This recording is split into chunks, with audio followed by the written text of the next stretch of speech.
Good morning. So, students, today we will discuss the next experiment, that is the torsion pendulum.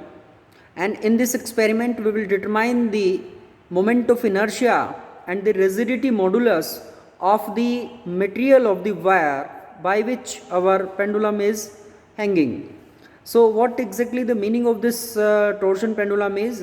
We can simply define that a pendulum for which the restoring force is torsion. Okay, so this is known as the torsion pendulum. Let me show you the lab manual.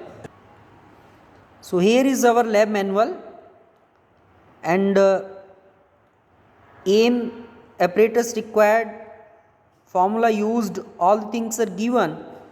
So the observational data that is required to complete this experiment to determine first your moment of inertia I, and then the rigidity modulus that is given by n. So these two things we need to determine in this experiment. And what are the observational data? Let me show you this one. These are the observational data that is required.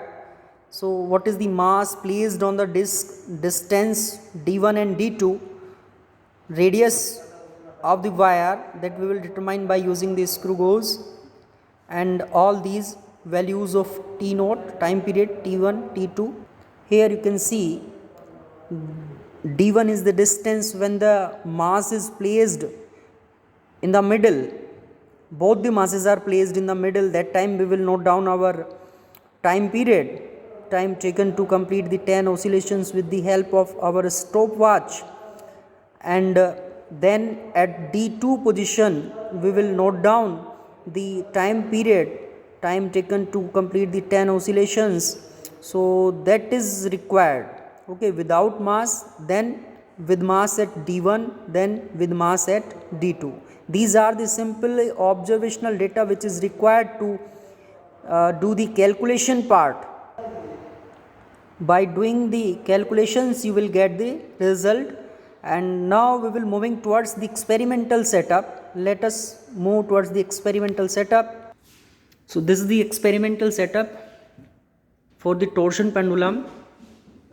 So we are trying to find out the rigidity modulus for this material of the wire by which our disc of large moment of inertia is hanging. And the procedure for that, let us try to perform this experiment. What other things we need a stopwatch, to weight, and an scale. Okay, so what are the observational data that I am telling you? First we'll measure the height, this length of the wire, which is 70 centimeter now on this scale.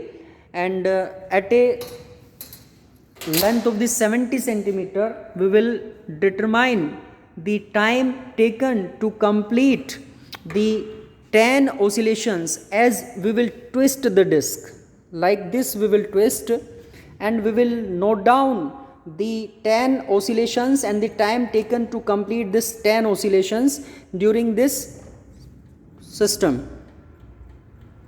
So by this stopwatch we will note down the time.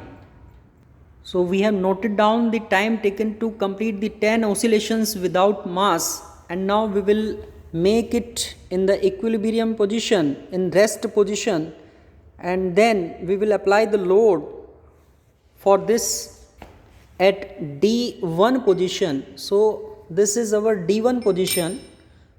So at the D1 position we have just applied the load, and now again we will note down the time taken to complete the 10 oscillations. Now I will twist this, and by twisting I have started my stopwatch. So stopwatch is also started now, and we will note down the time taken to complete the 10 oscillations at D1 position. So we have noted down the time taken to complete this 10 oscillations at D1 position, and now we will change the position again for this length 70 centimeter. So let us put both the weight at the edges. So this is our D2 position. Now it is at D2 position, and we will again make it at equilibrium, at rest, and then we will twist this disc again. Okay, now again we will start our stopwatch and note down the time taken to complete the 10 oscillations, and then we will divide it by the 10 and you will get the time period. So this will be T2 at D2 position and T1 at D1 position, and without load it is T0.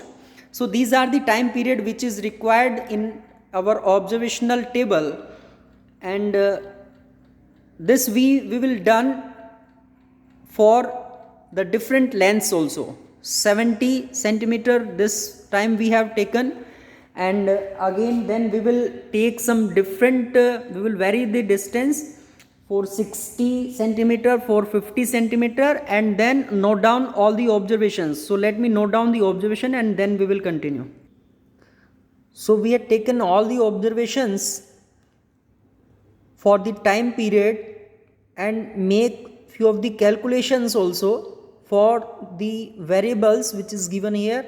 So T1, T0, T1, T2, all we have completed. One more thing we require, that is here is the diameter of the wire, that is also calculated, and these are the rest of the observations, and the after calculating the result is also calculated. So you can also do the calculations and verify the result. Thank you.